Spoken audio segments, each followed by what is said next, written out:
안녕하십니까. 2020년 9월 1일 재봉무이 팩트 시작하겠습니다. 추미애 법무부 장관의 아들 서모씨 휴가 미복귀 의혹 서울 동부지검에서 수사하고 있죠. 이 문제에 대한 새로운 증언들이 조금씩 나오고는 하는데 결정적인 증언은 별로 나오지 않는다. 결정적인 증언은 당시 당직사병의 증언인데 이 사람과 관련해서 당시 또 그 상관 준인가 하는 상관이 하나 있다고 하는데 그 사람 말 좀 엇갈리고 어쩌고 이렇게 돼서, 그리고 지금 추미애 법무부 장관이 동부지검에 대해서 이런저런 인사조치를 취함으로써 이게 과연 수사가 제대로 이루어지고 있느냐? 왜 그러냐면 이에 대한 고발이 이루어진 게 올해 1월달이니까 지금 8개월째 수사한다고 저러고 하고 있습니다. 그래서 이게 과연 제대로 이루어지고 있느냐? 이런 논란이 일고 있는 가운데 또 새로운 주장이 나왔습니다. 미래통합당 신원식 의원, 군 출신이죠? 신원식 의원이 얘기한 건데, 지금까지 고 휴가 미복귀 의혹에 관한 팩트를 말씀을 드리면 이렇게 되어 있습니다. 추미애 장관의 아들 서모 씨가 휴가를 쓴 게 2번인데 2017년 6월에 2번의 휴가를 썼는데, 물론 병가를 포함해서죠. 근데 그걸 다 포함하면 2017년 6월 5일부터 6월 27일까지 쓴 걸로 되어 있습니다. 근데 23일 연속 쓴 걸로 되어 있죠.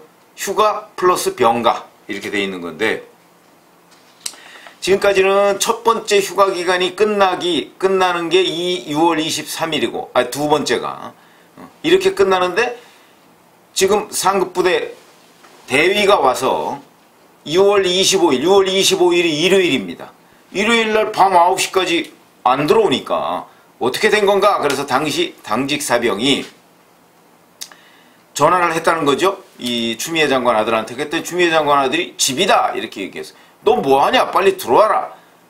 왜 미복귀 했냐? 이렇게 얘기했다는 거죠. 그러니까 집에서 쉬고 있다 이렇게 얘기했다는 거예요. 그런데 그 이후인지 그 이전인지는 모르겠으나, 근데 만약에 그 이전이라면 이 당직사병이 모를 리가 없지 않습니까? 여튼 상급부대 대위가 와서 그 휴가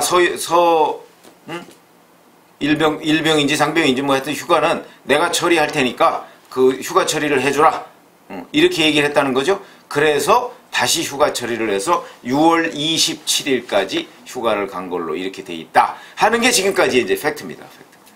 팩트고, 그 당시 당직사병 말은 맞겠죠. 자, 그런데 오늘 신원식 의원실에서 어제 새로운 주장이 나왔는데 이겁니다. 그 상급부대 대위가 당직사령실로 와서 이거를 이 전화를 내가 받았는데 추미애 장관, 그러니까 당시에는 추미애 대표죠. 추미애 대표 보좌관이라고 하는 사람으로부터 받았다 이렇게 되죠. 그럼 추미애 대표 보좌관이 대위한테 전화를 해서 대위가 당직사령실에 와서 휴가 처리를 했다 이런 얘기가 되는 것이죠. 시점은 안 나와 있습니다. 시점은. 근데 제가 보건대는 시점은 6월 25일 밤 9시 휴가 미복귀 직후일 것으로 보입니다. 아마도. 그런데 이 상급부대 부대 관계자 A씨가 이제 동부지검에 참고인으로 출석을 해서 그런 진술을 했는데, 이 사람 얘기는 또 조금 다릅니다. 2017년 6월 21일이면요 23일이 금요일이고 25일이 일요일이거든요. 그러니까 23일 금요일에 원래 그 2차 휴가 기간이 끝나는데 21일 이틀 전에 부대 단결 행사, 이게 축구대에 있었다고 합니다.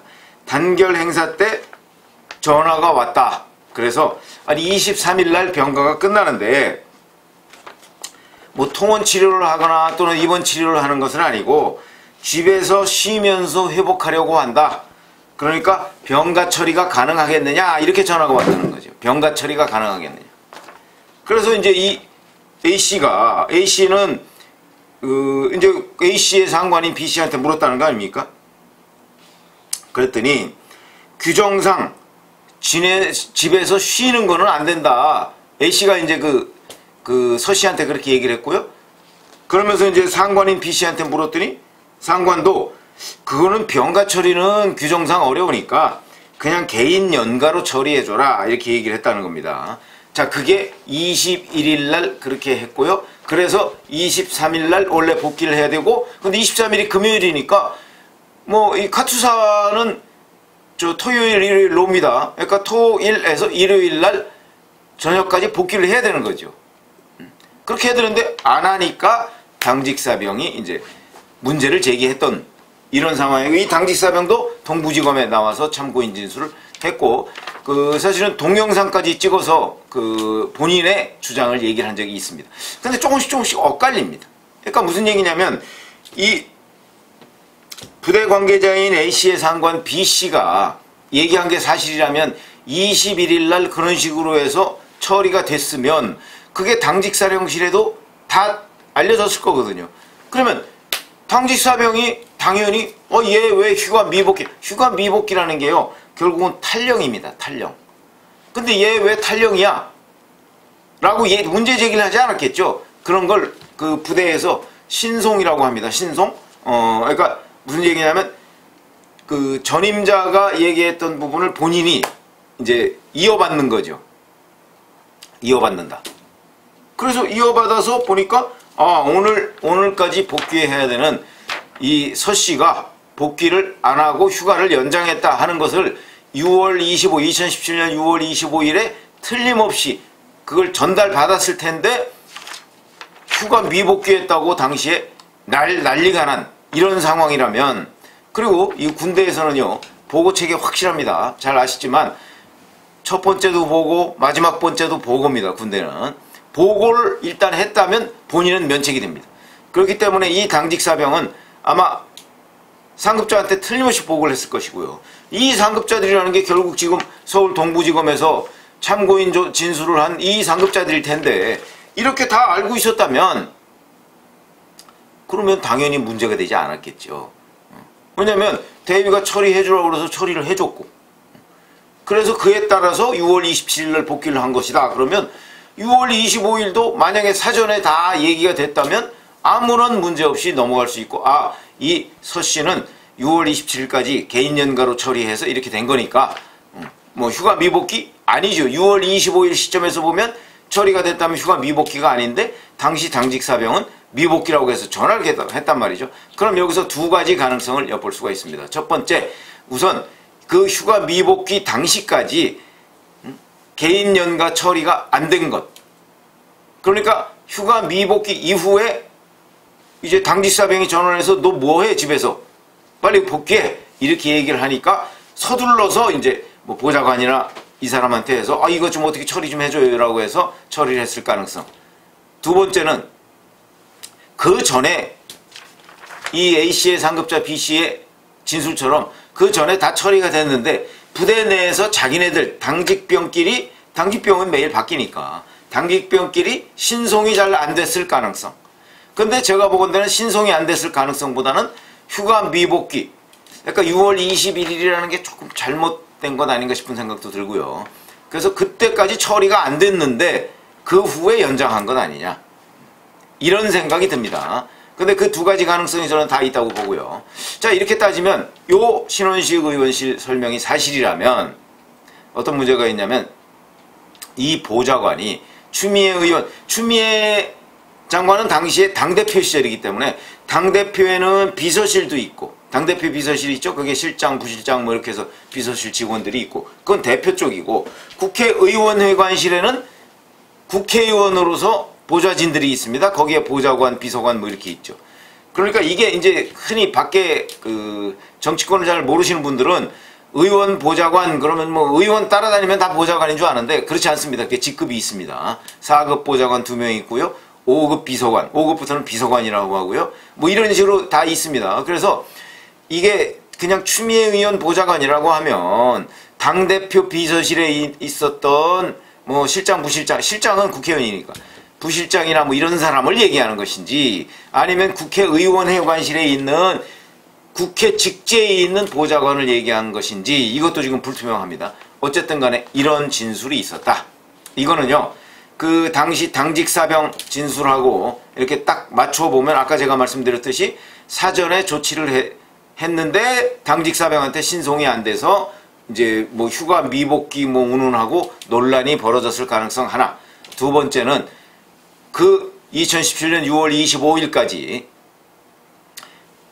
이 미복귀 부분에 관한 처리가 완벽하게 안 돼서 서둘러서 추미애 당시 대표실에서 뭐 국회의원실 보좌관이든 대표실 누구 비서진이든 누군가가 그 카투사 부대에 있는 그 대위한테 전화를 해서 아 이거 어디 여기 누굽니다 어딥니다 이거 지금 그 우리 대표님 아들이 뭐 이만저만 하니까 이거 휴가 처리 좀 해주세요. 지금 뭐 도저히 갈 수 없는 상황에 이렇게 얘기를 해서 휴가 처리가 이제 뒤늦게 됐을 가능성. 이건 어찌 보면 그 탈령이라고 하는 사실관계가 있었던 그 직후에 있었다고 봐야죠. 이렇게 된다면 이제 어찌됐든 간에 위법인 것은 사실인 거로 보입니다. 어떤 식으로 부탁을 했든 간에 당시에 집권당이었죠. 2017년 6월 25일이면 집권당입니다. 저 문재인 대통령 취임한 지 한 달 보름쯤 지난 뒤니까. 근데 집권당 대표가 이런 식으로 군부대에 압력을 넣어서 자기 아들의 휴가를 연장했다. 이런 사실은 이게 이제 아주 대표적으로 소위 비리죠, 비리. 그래서 이제 이런 것들이 있고 그래서 추미애 장관 아들하고 같이 그 군복무를 했던 그 친구들 그 단톡방이나 뭐 이런 데 보면 그런 얘기를 했다는 거 아니에요. 우리도 추미애 같은 엄마 만났으면 좋겠다 뭐 이런 얘기를 했다는 겁니다. 그런 걸 보면 아마 이 휴가 미복귀 의혹뿐만 아니고 다른 여러 가지 부대에서 편의를 봐줬던 것 아닌가 이런 생각이 이제 듭니다. 아니 그러니까 거기에 동료 병사들이 나도 추미애 같은 엄마 만났으면 좋겠다는 얘기를 할 수밖에 없죠. 우리 보통의 그 군대 생활을 했던 사람은 카투사 아 그거 군대 생활도 아니다 이렇게 얘기하지 않습니까? 그런데 그 안에서도 또 편의를 봐주는 사람이 있고 또 그게 편해서 그거 부러워하는 병사가 있고 뭐 이런 사람이 모양입니다. 그런 경우가 있는 모양인데 어찌됐든 간에 지금 추미애 장관 아들 휴가 미복귀 의혹에 관해서 뭐 서울 동부지검에서 수사가 이루어지고 있네 안 이루어지고 있네 뭐 이런 논란이 있는데 이런 내용들을 보면 아마 수사가 더디기는 하지만 조금씩 진전을 보이고 있는 것이 아닌가 싶고요. 이렇게 되면 최종적으로는 어떤 결론이 나올지 아니면 무혐의 처분할지 아니면 증거 불충분 뭐 이런 거로 나올지는 모르겠으나 일단 현직 장관의 아들 휴가 미복귀 의혹에 관해서 아마 동부지검에서 또 그런저런 거에 다 대비해서 인사를 해놨을 것이기 때문에 이 문제 정말 법령과 규정, 정의에 따라서 의법 처리하는 것이 저는 쉽지 않을 거라고 봅니다. 그러나 어쨌든 간에 조금씩은 진전을 보이고 있는 것 같아서 일단 뭐 완전히 이 수사는 물 건너갔구나 이렇게 생각은 안 해도 되겠다. 그러니까 여기에 대해서 끊임없이 제가 보건대는 미래통합당이 그래도 뭐 일을 조금은 하고 있네요. 미래통합당 관계자, 언론 뭐 이런 사람들에 의해서 이 동부지검의 추장관 아들 휴가 미복귀 의혹 수사를 잘 관찰을 해보면 이 문제에 관한 여러 가지의 정황들이 이렇게 딱 맞아떨어지고 수사 결과도 국민의 기대에 완벽하게 미치지는 못하겠지만 어느 정도 윤곽을 잡을 수는 있지 않을까 이런 생각은 드는데 그건 함께 지켜보시기로 하시죠. 감사합니다.